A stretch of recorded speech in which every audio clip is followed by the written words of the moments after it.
I'm Jahi M Harvey, Administrator, Certified Project Manager, and Leadership Consultant. And I'm Jamie Kowalski, Department Manager with a Master's degree in the Science of Administration. If you work in the public sector like us, then you know there's never enough time, funding, or manpower. But what always goes a long way is personal brand building and ideas, if you're willing to look and not afraid to listen when you find them. Some of the most innovative and interesting theories in the science of leadership is happening in the public sector right now. So I say let's hear from them and discuss their ideas, so that everyone working within the industry can benefit from the knowledge and experience of the people we interview. Because you can win, even in government. From the studios of Power Placement Academy, this is the Coaching Up, Out, and In podcast. Welcome to the Coaching Up, Out, and In podcast. This is episode 1. I'm Jahi. And I'm Jamie. Yeah, so we'll be bringing you cool stuff that people are doing around the country involving government work, public sector agencies. And our first guests are 2 people that are doing great work over in Allen County. If you don't know about them, you definitely should. I mean, they are really doing some really great work. Yeah, this time around I couldn't make it out, but I'm sorry I missed out on this interview.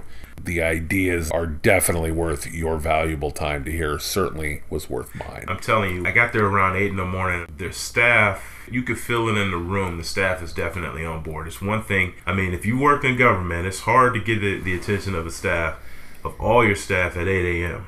But it is an example of some of the cool stuff that they're doing over in Allen County. So without further ado, let's go ahead and get into the interview. Very good.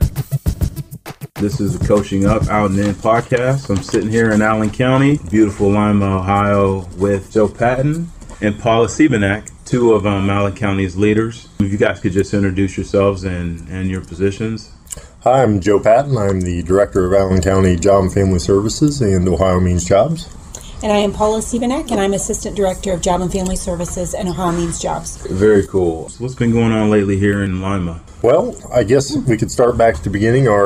We were actually one of the poorest performing job centers in the state. Our commissioners actually got called down to the woodshed and talked to by the governor's office about this. Oh, wow. From the Office of Workforce Transformation to say what's not going on in Allen County and why is that happening. Soon after that, our previous director, Steve Barker, when he got put into the job, they said there needs to be a change with this, and that's when he approached me about the position. I have a business background and had worked in business for years, so I had some knowledge of kind of what it takes to move an organization and increase productivity and those type of things in customer service. So now, I'm just curious, because a lot of people wouldn't think that sort of background would be immediately transferable to an agency that is primarily focused on social work and social issues in government. How do you think that they relate?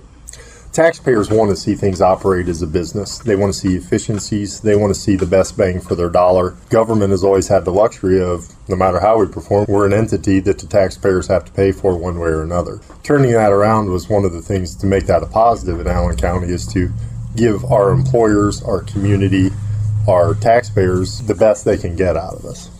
Paula, if you could say a little bit about yourself and what it is that you bring to the table here in Allen. If you didn't think that was a good correlation, I came from higher education, 26 years at a local college, and I was in public relations, marketing, student affairs. So I left there and came to a government agency, which was rather new for me. But I believe the reason I was hired was because of the marketing, public relations perspective. As Joe mentioned, he built those relationships with several of the top employers in our region. And then it was my job to continue his vision and his mission. And we brought together a great team in developing more of an employer-driven job center than what it was previously. So how that kind of came together was back probably, I think it was 3 years ago, they had what was called the Industry Workforce Alliance Grant, where the state gave out 6 grants to 6 different communities to try to do something. And our local economic development received our Industry Workforce Alliance Grant. And what they brought to the table with that was what's a better model to make this thing work? Right. So we built a different mousetrap. What it had always been was we maybe had 40 or 50 employers working with us. They were all entry-level gigs, low-paying jobs, and they were great employers that we wanted to help, but we couldn't take it to the next level. Like, we were seen in the community as the welfare department. Right. Who are we going to get from the welfare department? Those guys don't want to work. And what we need to do is change that perspective. And to change that perspective, we need to change our business model. Before, we'd find somebody and say, oh, this guy needs a job, and we'd push him on an employer, and he may not have been ready to work. Mm-hmm. So what we did was we turned the model upside down and said, our employer's our customer. What is our employer after? And how do we give that to him? We brought 20 employers to the table of our top employers and say, what do you need in an employee? And the basic thing we heard was we need somebody who's going to show up on time and pass a drug test. That's so crazy because there are a lot of agencies that would be afraid to do something like that. We were one of the first counties that I believe implemented drug testing. So I'll credit our past director, Steve Barker, and our county commissioners definitely for having the courage to do it. They said, this is what the employers want. Let's give it to them. How do we make it happen? Right. And we still served all of our customers, but every customer that came through, we always said, we have this group of employers here that's this wage. If you go through these steps, we'll pick up the phone and my recruiter will get you an interview at Procter & Gamble. So that's the cool thing. When you first said, you turn the model upside down and say the employers are our customer, I know there's probably a lot of people that would say, oh, that's red flags because you're not thinking about the client. But in the end, the result seems like it ultimately benefits the client. Absolutely. In 3 years, it was such crazy growth, we couldn't keep up. We grew that from 50 employers, wages anywhere from $12 to $13 an hour, to now we have over 500 employers who utilize us for nothing but their hiring. And now we're dealing with the Procter & Gamble, Ford, Potash, a local place that does fertilizer, biggest company that does fertilizer east of the Mississippi. They trust us with their hiring needs right down to testing and almost making sometimes their final selections even for them to send them in a package. So does the community know that you guys are doing this way now? Yep, we've been talking about it. We work hand in hand with economic development. That relationship is what really grew it. Economic development didn't want to work with us before based on the fact of the results they were getting. When they saw the new results and new model, now we go out hand in hand with economic development, and we're at the table when a new company comes in, we're their recruiter. They're like, oh, we have this. This place will take care of you guys. That is amazing. It's helped grow our community through adding business from the fact that we have a strong workforce element. When companies right now, that's the first thing they're looking for is workforce. They have a built-in recruiter with Ohio Means Jobs. And what it's done, and I understand what you're saying, a lot of people would look at this and say, well, hold on, our public assistance person's our customer. Right. And they are. But if you look 3 years ago, our customers had maybe 40 or 50 places we could send them. Now we have 500. In the end, it was ultimately beneficial for everybody. But sometimes I think it's one of those situations where you have to look at the same issue from a different perspective.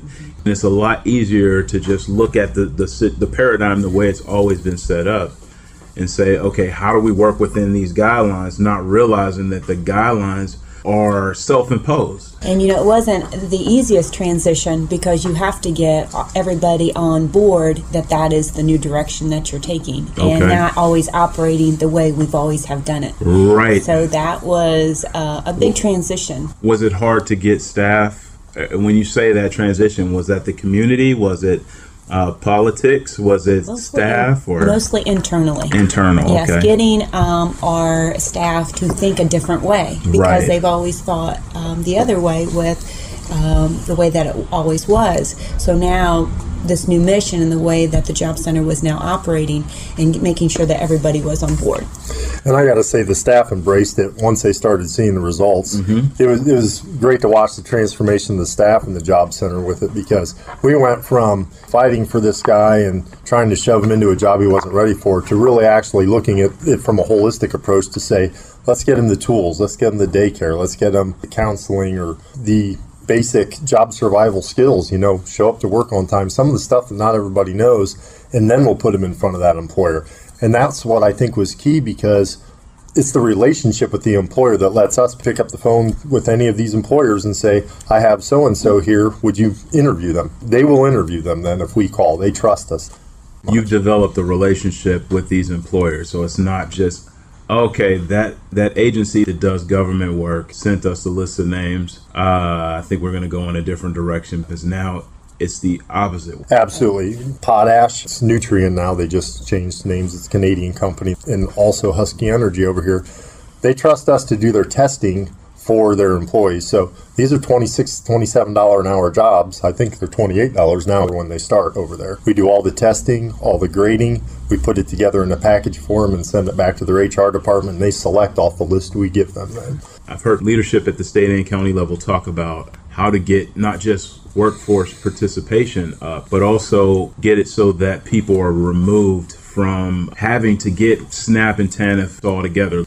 How does this new model affect trying to meet those guidelines? 3 years ago, our rolls were around 7,800. We've dropped down to around 55 already. A lot more people are going to work, and I can't say the job center can take credit for that, but what I can say is the employment environment has taken care of a lot of that. So obviously, as the ebb and flow happens, our rolls rise and fall. But it's a new conversation. We were always and I don't want to simplify it too much, but we were the bank tellers of food stamps. You came in, here's your money, and then we'd say next. Now we're looking at it with a more holistic approach to have that conversation and say, I see you're working this job where you're at 30 hours a week. You're an in-demand employee right now. There's multiple jobs. What's keeping you in that? You seem like you're working maybe below your skill level. I think we could really do something to take you to the next level and take your family to the next level. Do you find that people come in now saying, hey, I need you to help me go to the next level, instead of you guys having to start that conversation? We're starting to see hints of that, but I mean, again, this is rough. We've been at this part of it for only around 6 months, but it has really changed. So you mean all these changes have happened in 6 months? Well, the job center has been about 3 years, but for everybody in this agency looking at it, when we took over, that was the first thing that we did, was put together a puzzle piece that's got all pieces, and every unit's a piece of the puzzle, and the center of that puzzle is filling the region's workforce gap and helping our clients gain self-sufficiency.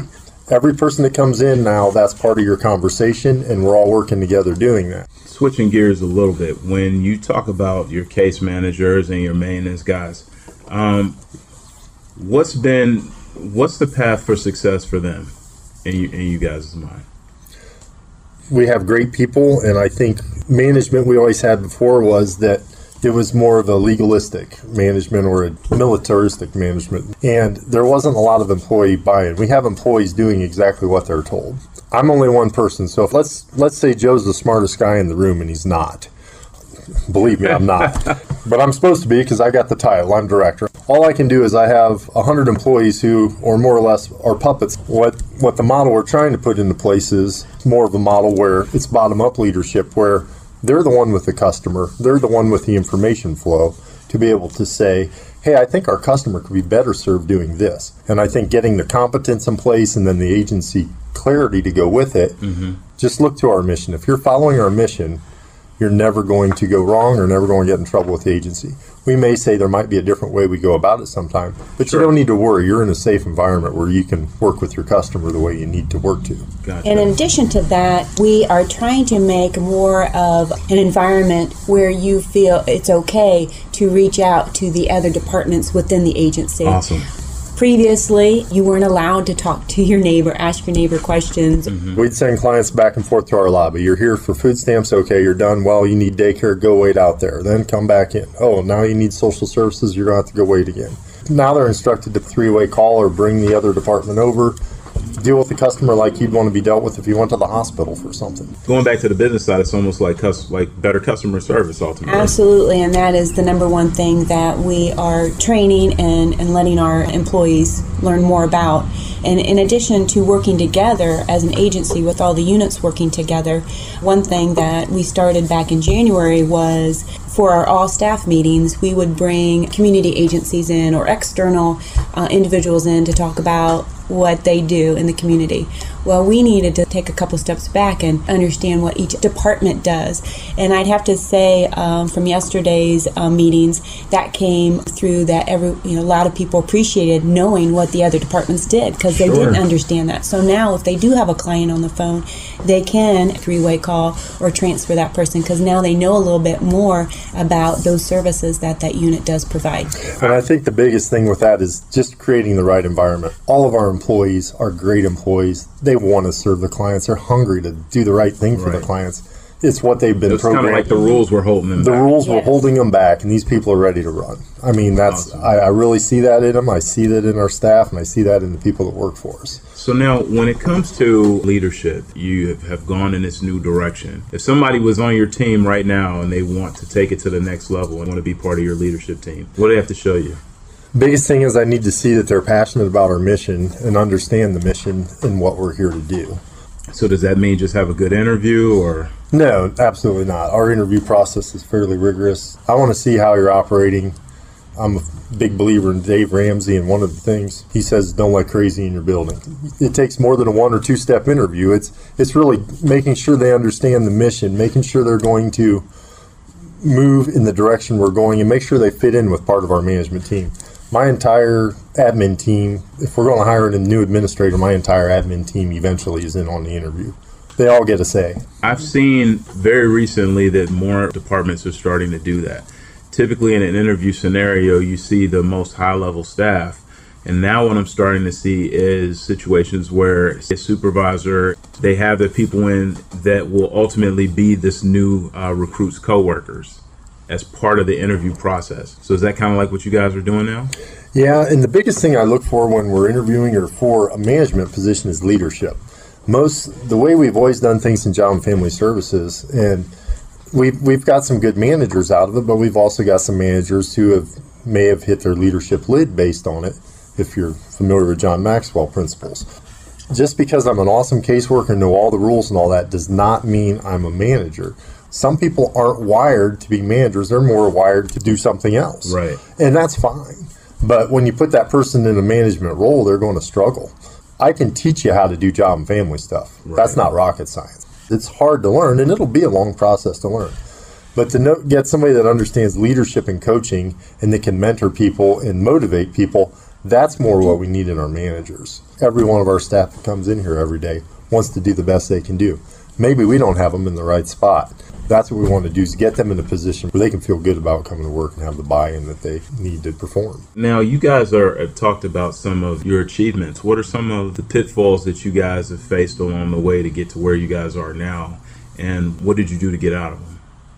Sometimes I move a little too fast for my staff. I'll be the first to say that. We initiated the new mission and vision back in January. We knew it and put it up at every staff meeting every month, but we didn't think it was really soaking in. We had to make sure we had the buy-in of all the employees. So that was the reason we did what we did yesterday, was had a session on just mission and vision and how everybody plays a role in that. So what did you guys do yesterday? So with having a day with Chrissy down and transformation into the new system, I decided we were going to close the agency for that day. All of my administrators did a great job putting together a session. So we all met and talked about what sessions we wanted to have. And we did more or less, I think 6 sessions. Unfortunately, as everybody knows, you're not going to get rich working in Job and Family Services. So if that's a tool we can give them to help their family, help them be in a better financial position, it's money well spent for us. And then the last was compassion and empathy. A lot of the people that we see, they have a lot of things going on in their lives. So we need to make sure that we understand that when they're sitting across the desk from us. It's easy to become desensitized working in this area for so long, and our role is to help them come forward with what they're doing. It's not to judge where they're at. Is that what you would consider one of the pitfalls that you guys have faced? I would say moving a little too fast sometimes was my pitfall, to stop and smell the roses, look at our achievements, where we're at. I'm always thinking 5 moves ahead, and sometimes I'm not watching what happens with the 3 moves behind me. I think sometimes that is beneficial because staff are saying, we're following you. Look what we've done based on the direction you pushed us in. And sometimes I guess it is beneficial to stop and take a look at your accomplishments. We did that yesterday. We had a list of everything that's happened. I mean, it's a long list, and the biggest one was, again, our community perception even of our Job and Family Services is starting to improve on our Google Analytics, which is great for us. I don't even know if a lot of agencies do look at their Google Analytics. Was it a hard thing to do when you first looked at it? It was not good when we did it. just starting with the job center probably 5 years ago, we had a Facebook page that didn't have a lot of traffic, but we really created the types of posts we put on there, and being more of an employer-centered, we had all these job listings on there. So we grew. 3 years ago, we had like maybe 50. We're over at 7,000 followers and likes. And with the Facebook, it's just been, last I checked, we have the most followers in the state of Ohio for Ohio Means Jobs. Which, when you're talking 7,000, that's not huge, but no, it is huge when you're talking government agencies. And when you think about, I suppose part of that has to do with the fact that if they do this right, they can possibly get one of those $26, $27 an hour jobs you guys were talking about. Absolutely. And our comments that we get from individuals, it's they either take somebody for a job or, hey, that job coach really helped me out, did a great job. So this is a segment where we, people ask us questions, and maybe I bring it to the subject matter experts. How would you address this situation? So this person is saying, well, what would you do if you were having issues with one of your staff on your leadership team?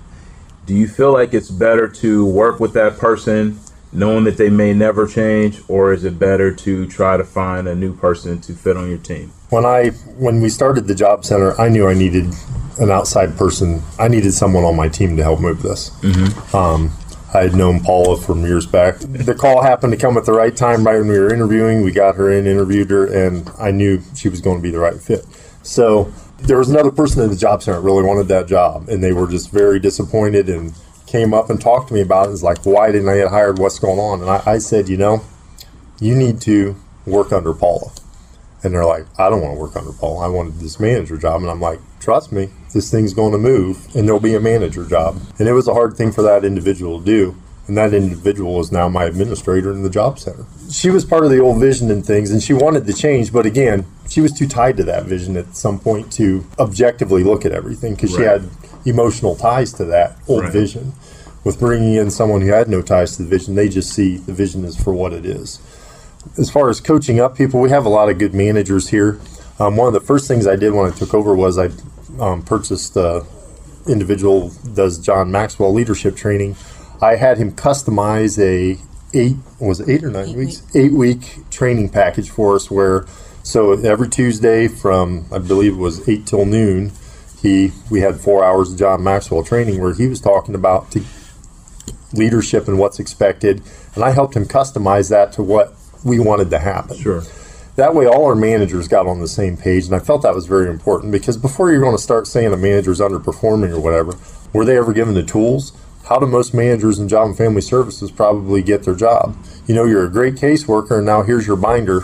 You're a manager now. Right, and that's pretty similar to agencies across counties and across state lines. Is we make you a supervisor and expect you to automatically be super because you were a super worker. So, and the two don't necessarily always mix. It's a different skill set. It's a skill set of coaching. It's a skill set of identifying where you need to help other people. It's having buy-in with your employees, that you're not just up here being the boss. You're getting into making sure that people are going to be successful in their work and giving them the tools to be successful, or coming up to management and asking for the tools you need that I may not know about. I remember being a supervisor, and when I first got the job, again, immediately wasn't given that supervisor training. And so my initial thought was, oh, well, I was a great worker, so I just need to keep that party going. The agency I worked for decided to do a supervisor training, and I had the person who was teaching it say, yeah, you have to decide on day one if you want to be a super worker or a supervisor. And that's when the light bulb went off. I said, man, I am spending a lot of time at work and I have staff. This does not make any sense. This is not adding up. I think a lot of times we underestimate our staff and their abilities. Absolutely. With things. And to me, it's creating those opportunities for them to show leadership, because how can I sit up here as director and see who my next supervisors are if my own supervision isn't giving them a chance to show me? So they need to create those opportunities for them to show their greatness and show what they can do. And I think sometimes what happens is if you stay too long on that path, you'll burn yourself out. And you also burn out your staff, because your staff's under the impression that you don't believe in them, so they don't put out any output because they expect you to do it all anyway. So it's really you're doing yourself a disservice, but you're also doing the next generation a disservice as well. Yeah, I believe if you want your staff to innovate, let them make the solutions. A lot of times they don't know and they just need a little reassurance from their supervisor. The biggest thing I've had to learn as a supervisor that I still have not got perfected is to keep my mouth shut and let them bring the answer. I know the answer, so it's so easy to want to just give it to them, right? Right. Let them bring it. I've seen it in situations where exactly that's the thing. We know the answer as a leader, and we have a correct answer, and sometimes the true answer is that there are multiple answers, and some answers are better than ours. Exactly. Absolutely. Anything that you would want people in your same role, or people looking to be in your role, if you could leave one lasting thought or impression with them, what would it be? I would say definitely keep the course and believe in your people. Our staff, you don't go into human services because you don't have a heart for people. If you're here just to collect a paycheck, you're not going to make it very long in this type of environment because it is draining emotionally of people. Having that effort and trusting that your people are here to do the right work and empowering them to do it. That's the biggest thing. We can set the vision and we can say this is what the community needs and help put that vision in front of them. But I think our job is to create the environment for them to be able to do the work themselves and succeed on their own. We recently went to a global leadership summit earlier this month, and probably one of the most important thing that I took away from that was from Greg Rochelle, who said, what you feel under a great leader, you feel valued, you feel inspired, and you feel empowered. And I believe that's what we are trying to do here and instill that in everyone that works at Job and Family Services, Allen County.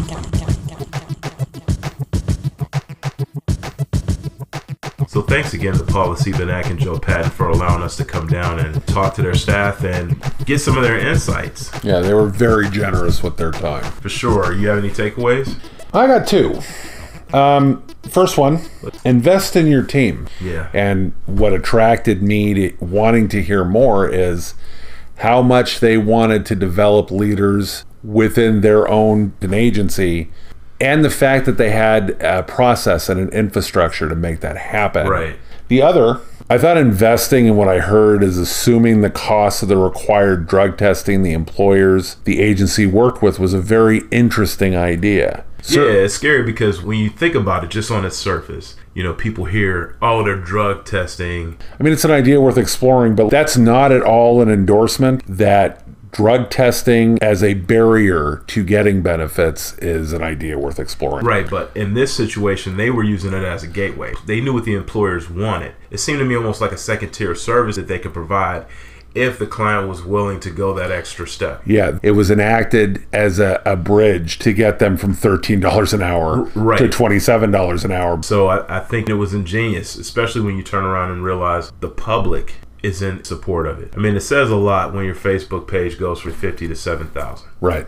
And for a town like Lima in Allen County to have the most followers in the state, I mean, it says something. Well, when you offer a social media service that actually provides a service for using it, you're going to get followers, especially because people are actually going to use something that can elevate their household income. Yeah. And 500 companies. That's impressive. Not just regular companies, but apparently it seems like some of the top employers in that area. So that's cool, man. And the other element that I really like that they've included is that they're learning how to blow their own horn in a way that advertises their product to the community, advertises their product to the employers they work with so that they can grow, but also an internal pat on the back for a job well done. And they've created, it sounds like, a solid process and infrastructure to make that happen. For sure. The key takeaway for me was, as an agency and as a leadership, don't be afraid to dissect the paradigm. Because the paradigm is a deadly monster. Yeah, I mean, aside from paradigms, the paradigm of it all, like, don't be afraid to dissect that. If you always look at things from the same perspective, it kind of leads you to the same answers over and over again. Like Joe said, sometimes you may have to turn a situation on its head and maybe you can see it in an entirely different way. A lot of what type of work people do in the public sector, it's the same task every day. And so it's hard to break away from your day, to look around to see what new ideas might be out there. These people were not afraid to do that, and they certainly have given their staff the freedom to keep that philosophy going. It's certainly a huge risk because you're faced with the policies that are pretty much hard-coded. You have to meet certain deadlines and guidelines in government work. We understand that. So it's definitely a huge risk to actually step outside the box. But risk is mitigated for others who might follow in their path because they succeeded. Absolutely. Yeah, so their email will be in the description below. Also, don't be afraid to follow them on Facebook. Great people, great staff. I'm sure this isn't the last you're going to hear from them. So that's going to wrap up this episode of the Up, Out, and In podcast. Be sure to hit the like button and share as much as you like. What did you think about the topics discussed today? Go ahead and let us know in the comments.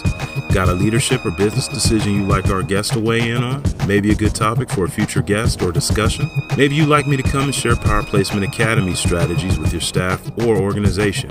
If so, go ahead and contact me at PowerPlacementAcademy@gmail.com or search LinkedIn at Jahi Harvey, PMP.